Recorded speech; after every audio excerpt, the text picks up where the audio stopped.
Ce récent témoignage d'un ancien garde du pape a mis le Vatican en état d'alerte. Il s'avère que la mort du pape François pourrait être le résultat d'un acte criminel grave. De quoi ce garde a-t-il été témoin? Quels détails explosifs ont été révélés?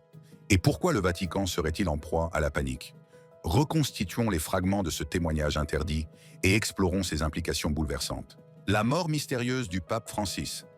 Lorsque la nouvelle du décès du pape François est tombée le 21 avril 2025, le monde entier a pleuré la perte du premier pontife latino-américain, une figure qui avait conduit l'Église catholique à travers une période de changement significatif depuis son élection en 2013. Selon la déclaration officielle publiée par le Vatican, le pape, âgé de 88 ans, est décédé d'un accident vasculaire cérébral suivi d'un collapsus cardio-circulatoire irréversible après avoir été trouvé sans réaction dans sa résidence de la Casa Santa Marta.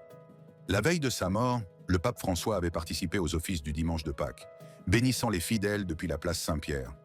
Sa détérioration soudaine au cours de la nuit a choqué les catholiques du monde entier. Le Vatican a rapidement fourni une explication médicale détaillée. Le docteur Andrea Arcangeli, directeur de la direction de la santé et de l'hygiène de l'État de la Cité du Vatican, citant comme facteurs contributifs des problèmes respiratoires antérieurs et des maladies chroniques telles que l'hypertension et le diabète de type 2.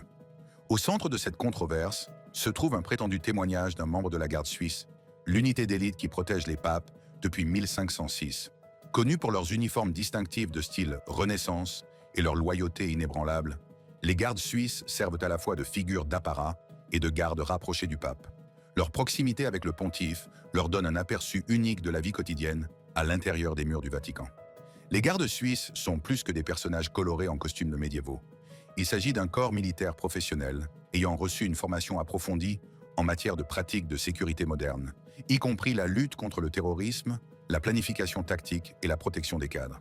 Chaque garde fait le serment solennel de protéger le pape au péril de sa vie si nécessaire, créant ainsi un lien de confiance et de confidentialité absolue. Ce témoignage présumé n'en est que plus explosif. Selon des informations circulant sur Internet, un garde suisse affirme avoir été témoin de circonstances inhabituelles entourant les dernières heures du pape François. Circonstances qui contredisent le récit officiel d'une mort naturelle à la suite d'un accident vasculaire cérébral et d'une défaillance cardiaque. Mais avant d'examiner ces allégations, il est important de comprendre l'atmosphère dans laquelle elles ont émergé. La date de la mort du pape François, un jour seulement après le dimanche de Pâques, a alimenté les spéculations. Le dernier personnage public à avoir rencontré le pape avant son décès, le vice-président américain J.D. Vance, a suscité encore plus d'intérêt. Le dimanche de Pâques 20 avril 2025, Vance a rencontré brièvement le pape François à la Casa Santa Marta. La rencontre a été décrite comme une visite de courtoisie, quelques minutes d'échange de vœux de Pâques. La vidéo montre ce qui semble être une interaction cordiale. Sur les images, le pape François apparaît fatigué mais stable, ne montrant aucun signe évident de la grave crise médicale qui allait lui coûter la vie dans les 24 heures. Vance commente même l'état de santé du pape. Cette rencontre, apparemment innocente, a fait l'objet d'intenses spéculations en ligne. Sur la plateforme de médias sociaux X, les utilisateurs ont commencé à s'interroger sur le moment de la visite de Vance et sur son lien potentiel avec la mort soudaine de Francis. Ces théories ont gagné du terrain en partie à cause des tensions politiques entre les positions de Vance et les enseignements de François. En tant que vice-président de l'administration Trump, Vance a soutenu les politiques d'immigration que le pape François avait critiquées. Le pape s'était fait l'avocat d'un traitement plus compatissant des migrants et des réfugiés, ce qui le mettait en porte-à-faux avec les politiques frontalières plus strictes de l'administration. Il est toutefois essentiel de souligner qu'il ne s'agit là que de spéculation. Les rapports médicaux officiels du Vatican font systématiquement état de causes naturelles liées à l'âge avancé du pape et à ses problèmes de santé chronique. C'est alors qu'est intervenu le prétendu témoignage de la garde suisse. Selon des messages diffusés sur les réseaux sociaux, un membre de la force de sécurité d'élite du Vatican a affirmé avoir remarqué des activités inhabituelles dans les heures qui ont précédé la découverte du pape François sans réaction. Ces prétendues observations incluent des visiteurs non autorisés à la Casa Santa Marta, des images de surveillance manquantes et un comportement suspect de la part de certains fonctionnaires du Vatican. Un message X viral posté par Urger Secret Fire 79 décrit un garde suisse nommé Luca Meyer qui a vécu un moment miraculeux près du cercueil de François, ressentant de la chaleur, sentant de l'encens et entendant une voix divine. Bien que cette expérience ait été qualifiée de spirituelle, certains l'ont interprétée comme la preuve d'événements surnaturels entourant la mort de François, suggérant peut-être une dissimulation de l'intervention divine.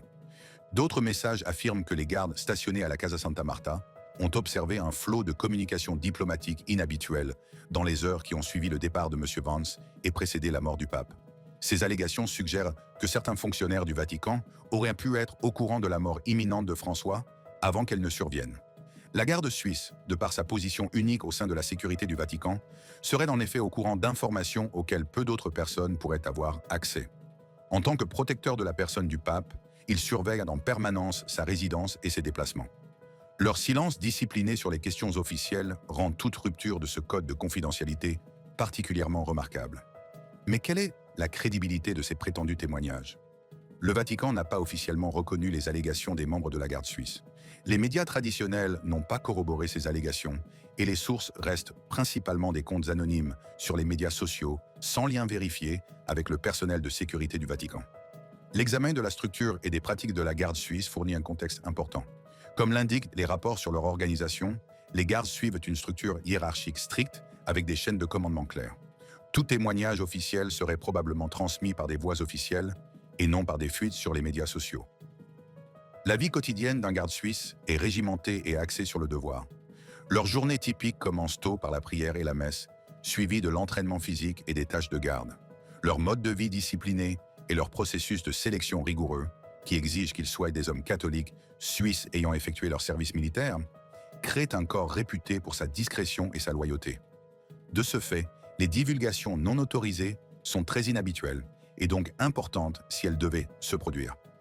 Le Code de la garde suisse met l'accent sur la protection non seulement de la sécurité physique du pape, mais aussi de la dignité et de la confidentialité de sa fonction.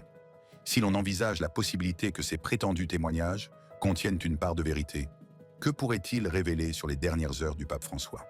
Les affirmations qui circulent en ligne suggèrent plusieurs scénarios inquiétants. Des personnes non autorisées auraient pu avoir accès à la résidence du pape à l'époque de sa mort. Les systèmes de surveillance peuvent avoir été trafiqués pour faire disparaître les preuves de la présence de ces visiteurs. Certains fonctionnaires du Vatican auraient eu un comportement suspect avant la découverte officielle de l'état de santé du pape.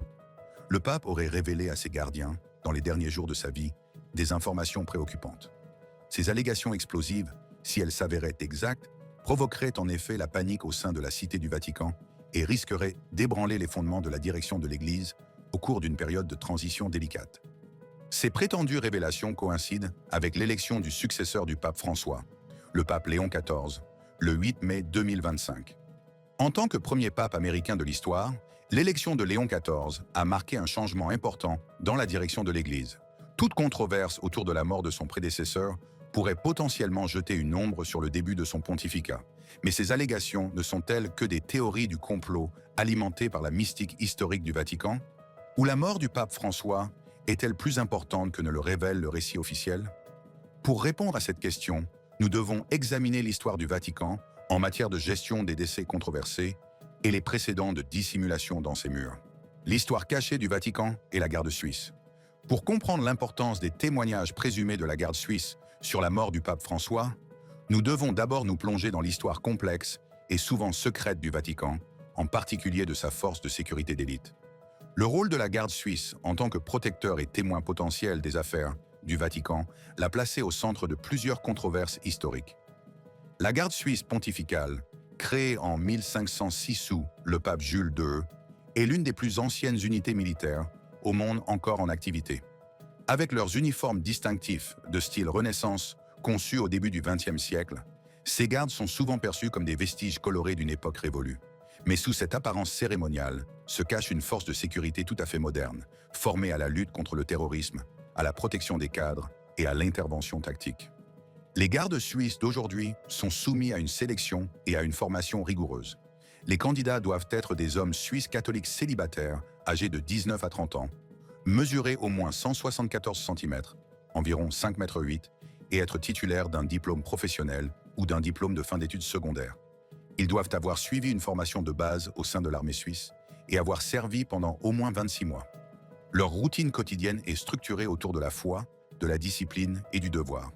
Comme le décrivent les profils internes, les gardes se lèvent tôt pour la prière et la messe, participent à un entraînement physique et exercent des fonctions de garde aux principales entrées du Vatican.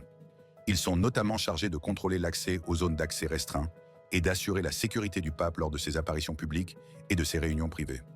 Cette proximité avec les activités papales fait des gardes suisses des témoins potentiels du fonctionnement interne du Vatican, notamment des discussions politiques sensibles, des conversations papales privées et des allées et venues des visiteurs les plus en vue. Toutefois, leur code de silence empêche généralement ces informations de parvenir au public. Mais il y a eu des exceptions, des moments où le voile du secret a été levé, souvent avec des conséquences dramatiques. L'incident le plus célèbre s'est produit en 1998, lorsque le Vatican a été secoué par un scandale qui continue aujourd'hui encore à alimenter les théories du complot. Le 4 mai 1998, les corps du commandant de la garde suisse Alois Estermann, de son épouse Gladys Meza Romero et du vice-caporal Cédric Tornet ont été découverts dans l'appartement d'Estermann au Vatican. Selon l'enquête officielle, Tornet a abattu le commandant et son épouse avant de retourner l'arme contre lui dans ce qui a été décrit comme une crise de folie due à des griefs personnels. Estermann avait été confirmé dans ses fonctions de commandant le même jour, et Tornet aurait été contrarié d'avoir été écarté pour une médaille de service et se serait senti marginalisé en tant que Suisse francophone, dans un corps à prédominance germanophone. Le Vatican a conclu son enquête en 1999, attribuant les meurtres aux frustrations personnelles de Tornet. Toutefois, cette explication n'a pas satisfait de nombreux observateurs. L'affaire est devenue controversée et d'autres théories sont apparues sur les véritables motifs des meurtres. Certains ont émis l'hypothèse d'une liaison homosexuelle entre Tornet et Estermann qui se serait terminée de manière acrimonieuse. D'autres ont suggéré qu'Estermann aurait pu être un ancien agent de la Stasi d'Allemagne de l'Est et que les meurtres auraient été commandités en raison de ses activités d'espionnage. Le journaliste britannique John Follen, dans son livre City of Secrets, The Truth Behind the Murders at the Vatican, La vérité derrière les meurtres au Vatican, a soutenu la conclusion officielle après une enquête de 3 ans, soulignant l'idéalisme de Tornet, son admiration pour le pape Jean-Paul II et sa frustration à l'égard de la dynamique interne de la garde suisse. Néanmoins, l'annonce rapide de la version officielle, dans les 4 heures suivant la découverte des corps, a alimenté le scepticisme. Cet incident historique montre comment les événements impliquant la garde suisse peuvent s'enchevêtrer dans des récits plus larges sur le secret du Vatican. Il illustre également la préférence de l'institution pour des explications rapides et définitives qui minimisent le scandale. Un schéma qui, selon certains critiques, pourrait se répéter avec les circonstances de la mort du pape François. Au-delà de la tragédie de 1998, la garde suisse a connu d'autres controverses, bien que moins dramatiques. En juillet 1913, le corps a connu une révolte interne contre l'aide du commandant Jules Repond-Réforme et les mesures disciplinaires strictes qui a conduit au renvoi de 13 meneurs. Plus récemment, en décembre 2014, le pape François a révoqué le commandant Daniel Henrigue, citant son style autoritaire comme source de tension au sein de la garde. Ces épisodes reflètent la dynamique complexe au sein de cette unité d'élite, où la loyauté envers le pape peut parfois entrer en conflit avec des frustrations internes ou des désaccords avec les dirigeants du Vatican. Ces tensions peuvent potentiellement motiver des violations du code du silence, en particulier dans les situations où les gardes estiment qu'une irrégularité a été commise. Les prétendus témoignages concernant la mort du pape François doivent également être replacés dans le contexte de l'histoire plus large du Vatican en matière de secrets et de décès controversés. Le cas le plus tristement célèbre est sans doute celui du pape Jean-Paul Ier, décédé en 1978 après seulement 33 jours de pontificat. Les rapports officiels indiquaient qu'il était mort d'une crise cardiaque, mais les incohérences dans le compte-rendu du Vatican sur la découverte de son corps et la gestion de sa mort ont donné lieu à de nombreuses théories de la conspiration. Dans son livre In God's Name, 1984, David Yallop a suggéré que Jean-Paul Ier avait été assassiné pour empêcher des réformes financières, notamment en ce qui concerne l'implication de la Banque du Vatican dans la crise financière. Bien que des enquêtes ultérieures, notamment le livre de John Cornwell, A Thief in the Night, 1997, aient largement démenti ces théories, l'affaire met en lumière la façon dont la nature secrète du Vatican peut alimenter les spéculations sur les décès de papes. La gestion des scandales financiers par le Vatican constitue une autre toile de fond importante. L'Institut pour les œuvres de religion, IOR, communément appelé la Banque du Vatican, a été confronté à de nombreuses controverses. En juin 2013, Monseigneur Nunzio Scarano, comptable principal à l'administration du patrimoine du siège apostolique, APSA, a été arrêté pour son rôle dans un complot visant à faire passer 20 millions d'euros de la Suisse à l'Italie, ce qui a mis en lumière des problèmes systémiques au sein de la banque. Plus récemment, le scandale immobilier londonien 2018 à 2023 a impliqué l'investissement de 350 millions d'euros de la secrétairerie d'État du Vatican dans des propriétés de luxe, ce qui a entraîné des pertes importantes et un procès au cours duquel 10 personnes, dont le cardinal Angelo Becciu, ont été inculpées pour blanchiment d'argent, détournement de fonds et escroquerie. Ces controverses financières illustrent la relation parfois problématique du Vatican avec la transparence. Lorsqu'elle est confrontée à un scandale, l'institution a toujours préféré traiter les affaires en interne, souvent au détriment d'une divulgation complète. Cette attitude contribue à créer un environnement propice à l'éclosion de rumeurs et de théories du complot. La manière dont le Vatican a géré la crise des abus sexuels commis par le clergé illustre bien cette tendance. Le document Crimen Sollicitationis de 1962 demandait aux évêques de traiter les cas d'abus sexuels commis par des membres du clergé dans le plus grand secret, menaçant d'excommunication ceux qui divulgueraient les allégations. Les critiques soutiennent que cette politique a effectivement réduit les victimes au silence et protégé les agresseurs pendant des décennies. Même sous le pape François, qui a fait des progrès significatifs dans la lutte contre les abus, des défis subsistent. Sa défense initiale de l'évêque chilien Juan Barros, accusé d'avoir couvert les abus commis par Fernando Karadima, a démontré que l'institution protégeait ses propres membres par réflexe. Ce n'est qu'après une enquête menée en 2018 que François a reconnu de graves erreurs et accepté la démission de plusieurs évêques. Cette histoire du secret institutionnel fournit un contexte crucial pour évaluer les affirmations sur la mort du pape François. La tradition du Vatican en matière de gestion de l'information, en particulier en ce qui concerne les questions sensibles susceptibles de nuire à sa réputation, crée un environnement dans lequel les récits alternatifs peuvent gagner du terrain. En examinant ces récits concurrents, l'explication médicale officielle et les allégations de circonstances cachées, nous devons également examiner le contexte plus large de la santé du pape François dans les mois qui ont précédé sa mort. Ce contexte offre une perspective essentielle pour évaluer les allégations relatives à son décès soudain. François a connu des problèmes de santé importants tout au long de son pontificat. En juillet 2021, il a subi une intervention chirurgicale pour retirer une partie de son côlon en raison d'une sténose diverticulaire symptomatique. Fin 2022 et début 2023, il a souffert d'une bronchite qui a nécessité un traitement antibiotique. Début 2024, il se déplace occasionnellement en fauteuil roulant en raison de problèmes de genoux et de mobilité. Plus important encore, au début de l'année 2025, François a été hospitalisé pendant 38 jours pour une double pneumonie, ce qui a suscité des inquiétudes quant à sa capacité à continuer à diriger l'Église. Sa participation aux offices de Pâques le 20 avril 2025 a été considérée comme un signe positif de rétablissement, ce qui a rendu sa mort le lendemain d'autant plus choquante. Dans les semaines qui ont suivi la mort du pape François, le 21 avril 2025, l'Église catholique a entamé son processus ancestral de sélection d'un nouveau dirigeant. Les cardinaux du monde entier se sont réunis à Rome pour le conclave, une procédure secrète vieille de plusieurs siècles, au cours de laquelle ils ont délibéré et voté jusqu'à ce qu'ils atteignent la majorité des 2/3 nécessaires à l'élection d'un nouveau pape. Les conséquences et l'avenir de l'Église. Le 8 mai 2025, de la fumée blanche s'échappe de la cheminée de la chapelle Sixtine, signalant l'élection du pape Léon XIV, le premier pape américain de l'histoire. Son accession à la papauté marque un changement important pour une Église qui a été dirigée par des pontifes européens pendant la majeure partie de son histoire, à l'exception de François, qui est originaire d'Argentine. Le nouveau pape a immédiatement appelé à la fin des conflits en Ukraine et à Gaza, se positionnant ainsi dans la continuité du pontificat pacifiste de François.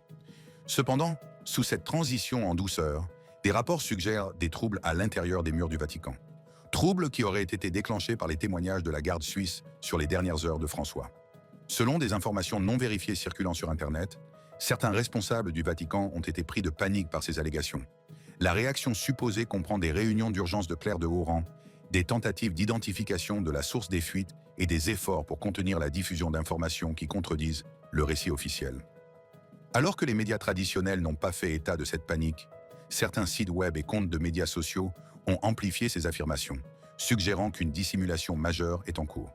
Ces sources affirment que le Vatican est particulièrement préoccupé par les détails qui pourraient impliquer des fonctionnaires de haut rang ou suggérer une négligence dans les soins apportés au pape.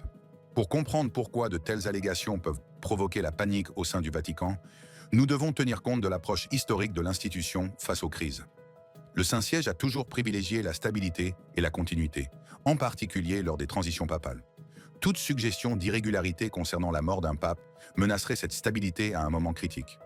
En outre, la dynamique complexe du pouvoir au Vatican crée un environnement où l'information peut être exploitée à des fins politiques. Différentes factions au sein de la hiérarchie de l'Église pourraient exploiter les incertitudes concernant la mort de François pour faire avancer leurs programmes ou affaiblir leurs adversaires, en particulier pendant la période vulnérable de transition vers un nouveau pontificat. La panique présumée doit également être replacée dans le contexte des efforts de réforme de François. En tant que pape, il s'est efforcé de lutter contre la corruption et d'accroître la transparence, notamment en ce qui concerne les finances du Vatican. Il a notamment renforcé l'autorité d'information financière et créé le secrétariat pour l'économie en 2014 afin d'améliorer la surveillance financière. Toute suggestion selon laquelle sa mort serait le fruit d'un acte criminel pourrait être considérée comme potentiellement liée à ses efforts de réforme, ce qui soulèverait des questions troublantes quant à la résistance à ces changements. Il en résulterait non seulement une crise de relations publiques, mais aussi un profond défi moral et institutionnel. Il convient de noter que les théories du complot sur la mort des papes ne datent pas d'hier. Lorsque le pape Jean-Paul Ier est mort subitement en 1978, après seulement 33 jours de pontificat, de nombreuses théories ont émergé, suggérant qu'il avait été assassiné pour empêcher des réformes financières, en particulier concernant l'implication de la Banque du Vatican dans le scandale du Banco Ambrosiano. Bien que ces théories aient été largement démenties par des enquêtes ultérieures, elles démontrent que la nature secrète et l'histoire complexe du Vatican créent un terrain fertile pour la spéculation. Des dynamiques similaires semblent être à l'œuvre en ce qui concerne la mort du pape François. Parmi les affirmations les plus sensationnelles entourant le décès de François, on trouve celle qui le relie aux prophéties et aux récits apocalyptiques. Certains utilisateurs des médias sociaux ont établi un lien entre sa mort et la prophétie de Saint Malachie, un évêque irlandais du XIIe siècle qui aurait prédit la succession des papes. Selon cette prophétie, François aurait pu être le dernier pape avant la fin du monde, certains interprétant le pape Léon XIV comme Pierre le Romain, le dernier pontife qui dirigerait l'Église pendant la tribulation ultime.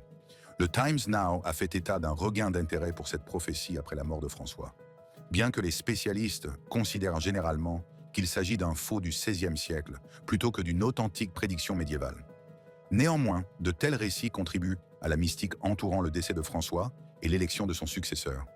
Si l'on met de côté ces éléments plus spéculatifs, quelles sont les preuves concrètes des circonstances inhabituelles entourant la mort du pape François? La réponse est remarquablement limitée. Malgré la propagation virale des allégations, aucun document crédible n'est venu contredire l'explication médicale officielle. Les prétendus témoignages de la garde suisse proviennent principalement de comptes anonymes sur les médias sociaux et de sites web conspirationnistes, sans que des personnes nommées ne soient prêtes à soutenir publiquement ces affirmations. Cette absence de sources vérifiables nuit considérablement à leur crédibilité. Toutefois, l'absence de preuves n'est pas nécessairement la preuve de l'absence. Le secret historique du Vatican et les mécanismes institutionnels d'autoprotection pourraient éventuellement dissimuler des irrégularités si elles existaient. Le code de silence et de loyauté de la garde suisse rendrait les dénonciations publiques extrêmement rares et difficiles à vérifier. Il en résulte un défi épistémologique. Comment le public peut-il évaluer les affirmations relatives à des événements qui, par leur nature, seraient cachés à la vue du public? Cette incertitude crée un espace pour les questions légitimes et les spéculations infondées. L'approche la plus raisonnable consiste à maintenir une perspective équilibrée, reconnaître la plausibilité de l'explication officielle, compte tenu des antécédents de santé de François, tout en restant ouvert aux nouvelles preuves qui pourraient émerger par des voies crédibles. Cette position mesurée permet d'éviter à la fois l'acceptation naïve des récits officiels et l'adhésion infondée aux théories du complot. Ce qui est clair, c'est que la mort du pape François est survenue à un moment charnière pour l'Église catholique. Son pontificat a été marqué par des efforts visant à réformer le fonctionnement du Vatican, à résoudre des scandales de longue date et à réorienter l'Église vers la justice sociale et les préoccupations environnementales. L'héritage de François comprend des réalisations importantes qui continueront à façonner l'orientation de l'Église. Il a mis l'accent sur la compassion à l'égard des communautés marginalisées, notamment par sa remarque souvent citée de 2013 au sujet du clergé homosexuel. Si quelqu'un est homosexuel, qu'il cherche le Seigneur et qu'il a de la bonne volonté, qui suis-je pour le juger? Il s'agit là d'un changement de ton notable par rapport aux papautés précédentes.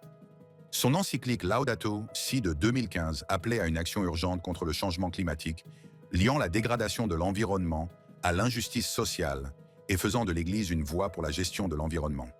Elle a été suivie par l'encyclique Laudate Deum en 2023, qui a renforcé son engagement en faveur de l'environnement à l'approche de la COP28.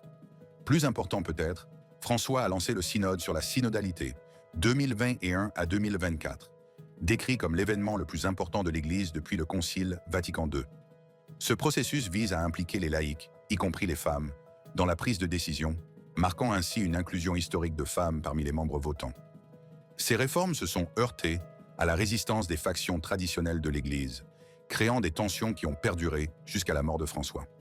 Sa critique, en 2023, des attitudes rétrogrades des catholiques conservateurs américains, les accusant de remplacer la foi par l'idéologie, a mis en lumière ces divisions. Aujourd'hui, le pape Léon XIV hérite de cet héritage complexe et des défis que représente la gestion d'une Église profondément divisée. Ses premiers appels à la paix suggèrent une continuité avec les priorités de François, mais des questions subsistent quant à la manière dont il abordera les réformes internes et les controverses externes. Les allégations concernant la mort de François, qu'elles soient fondées ou non, ajoutent une nouvelle couche de complexité à cette transition. Si des preuves crédibles viennent étayer les allégations d'irrégularité, Léon XIV serait confronté à une crise importante dès le début de son pontificat. Même en l'absence de telles preuves, la persistance de ces récits pourrait ébranler la confiance dans les dirigeants du Vatican. Pour la garde suisse, ces allégations constituent un défi particulièrement difficile à relever. En tant que force d'élite chargée de protéger le pape, toute suggestion de manquement à ses devoirs, que ce soit par négligence ou par complicité, porterait atteinte à l'essence même de son identité et de son objectif. Le commandant de la garde, le colonel Christophe Graff, supervise un corps de 135 hommes organisés selon une hiérarchie stricte. Si des divulgations non autorisées ont effectivement eu lieu, Graff sera confronté à la tâche délicate d'identifier leurs sources, tout en maintenant la cohésion et le moral de l'unité. Pour ce faire, il devra trouver un équilibre entre le serment de loyauté de la garde et les implications éthiques d'une éventuelle dénonciation. Pour l'ensemble des fidèles catholiques, ces controverses soulèvent de profondes questions sur la transparence et la responsabilité des dirigeants de l'Église. De nombreux catholiques avaient salué les efforts de François pour lutter contre la corruption et accroître l'ouverture, les considérant comme essentiels pour restaurer la confiance mise à mal par des scandales tels que la crise des abus sexuels commis par des membres du clergé. Si la mort de Francis impliquait une dissimulation ou une irrégularité, cela représenterait une continuation troublante des schémas qu'il s'était efforcé de changer. Inversement, si ces allégations s'avèrent infondées, leur prolifération démontrerait à quel point la désinformation peut facilement saper les efforts de réforme légitimes. La fascination du public pour les mystères du Vatican a des racines historiques profondes. La combinaison de l'autorité spirituelle, du pouvoir temporel et de la splendeur cérémonielle de l'Église crée une aura mystique que peu d'autres institutions peuvent égaler. Si l'on ajoute à cela les cas réels de secrets et de scandales qui ont émaillé l'histoire de l'Église, on obtient un environnement propice à l'éclosion de théories conspirationnistes. Les archives apostoliques du Vatican illustrent cette dynamique. Anciennement connues sous le nom d'archives secrètes du Vatican, jusqu'à ce qu'elles soient rebaptisées par le pape François en 2019, elles abritent 85 km de documents remontant au 8e siècle. Son accès restreint a alimenté les spéculations sur les connaissances cachées, qu'il s'agisse de preuves de vie extraterrestre ou de textes religieux interdits. Les recherches menées par le médiéviste public montrent que les archives contiennent principalement des documents administratifs plutôt que des secrets sensationnels. Mais leur mystique persiste dans l'imagination populaire. L'ouverture en 2020 des archives du pape Pie XII, révélant des détails sur ses actions pendant la Seconde Guerre mondiale, a montré comment une transparence accrue peut répondre à la spéculation, bien que les débats sur son bilan en matière d'Holocauste se poursuivent. Ce contexte historique permet d'expliquer pourquoi les allégations sur la mort du pape François ont gagné du terrain malgré des preuves limitées. Elles s'appuient sur des récits établis sur le secret du Vatican qui trouvent un écho auprès des critiques et des observateurs occasionnels de l'Église. À l'avenir, plusieurs facteurs détermineront probablement l'évolution de ces controverses. Tout d'abord, il s'agit de savoir si des preuves crédibles émergent pour étayer les allégations de circonstances inhabituelles entourant la mort de François. Il pourrait s'agir de témoins nommés, de divergences documentées dans la chronologie ou de témoignages vérifiés de gardes suisses. La deuxième question est de savoir comment le pape Léon XIV choisit de répondre à ces allégations. Maintiendra-t-il la stratégie actuelle, consistant à se concentrer sur son nouveau pontificat sans s'engager directement dans les théories de la conspiration? Ou adoptera-t-il une approche plus proactive, en ordonnant peut-être une enquête pour répondre définitivement aux questions qui subsistent? Troisièmement, le rôle des médias traditionnels dans la validation ou la réfutation de ces affirmations. Jusqu'à présent, les médias grand public ont largement adhéré à la version officielle, mais les enquêtes pourraient potentiellement révéler de nouvelles informations qui remettraient en cause ce consensus. Enfin, l'approche plus large du Vatican en matière de transparence sous Léon XIV influencera la manière dont ces controverses seront perçues. S'il poursuit et étend les efforts de réforme de François, en particulier en ce qui concerne l'ouverture institutionnelle, cela pourrait progressivement rétablir la confiance et réduire l'attrait des récits de conspiration. Alors que les catholiques du monde entier et les observateurs de toute confession continuent de digérer la mort du pape François et la transition à la tête du pape Léon XIV, les prétendus témoignages de la garde suisse nous rappellent à quel point la vérité peut être fragile à une époque où l'information est abondante et les institutions secrètes. Ils nous incitent à faire la distinction entre un questionnement légitime et une spéculation infondée, entre un scepticisme sain et une pensée conspirationniste cynique. L'Église catholique, avec ses 2000 ans d'histoire, a traversé d'innombrables controverses, scandales et transitions. Sa résilience tient en partie à sa capacité à s'adapter tout en conservant les traditions spirituelles fondamentales, à se réformer sans rupture révolutionnaire. Les allégations actuelles, qu'elles soient fondées ou démenties, représentent un nouveau test de cette capacité d'adaptation. Pour l'instant, la version officielle de la mort du pape François reste l'explication la plus crédible, compte tenu des problèmes de santé et de l'âge avancé du pape. Mais la persistance de récits alternatifs reflète des questions plus larges sur la transparence, la responsabilité et la vérité qui vont bien au-delà de ce cas spécifique. Lorsque le pape Léon XIV entame son pontificat, il hérite non seulement du trône papal, mais aussi de ses questions non résolues. La manière dont il les traitera façonnera non seulement son propre héritage, mais aussi l'orientation future de l'une des institutions les plus anciennes et les plus influentes du monde. Qu'il s'agisse d'une réforme continue, d'une enquête décisive ou d'un silence stratégique, sa réponse écrira le prochain chapitre de l'histoire complexe et souvent controversée du Vatican. Si vous avez aimé cette vidéo, regardez nos autres vidéos géniales sur la chaîne. Merci d'avoir regardé et à la prochaine fois.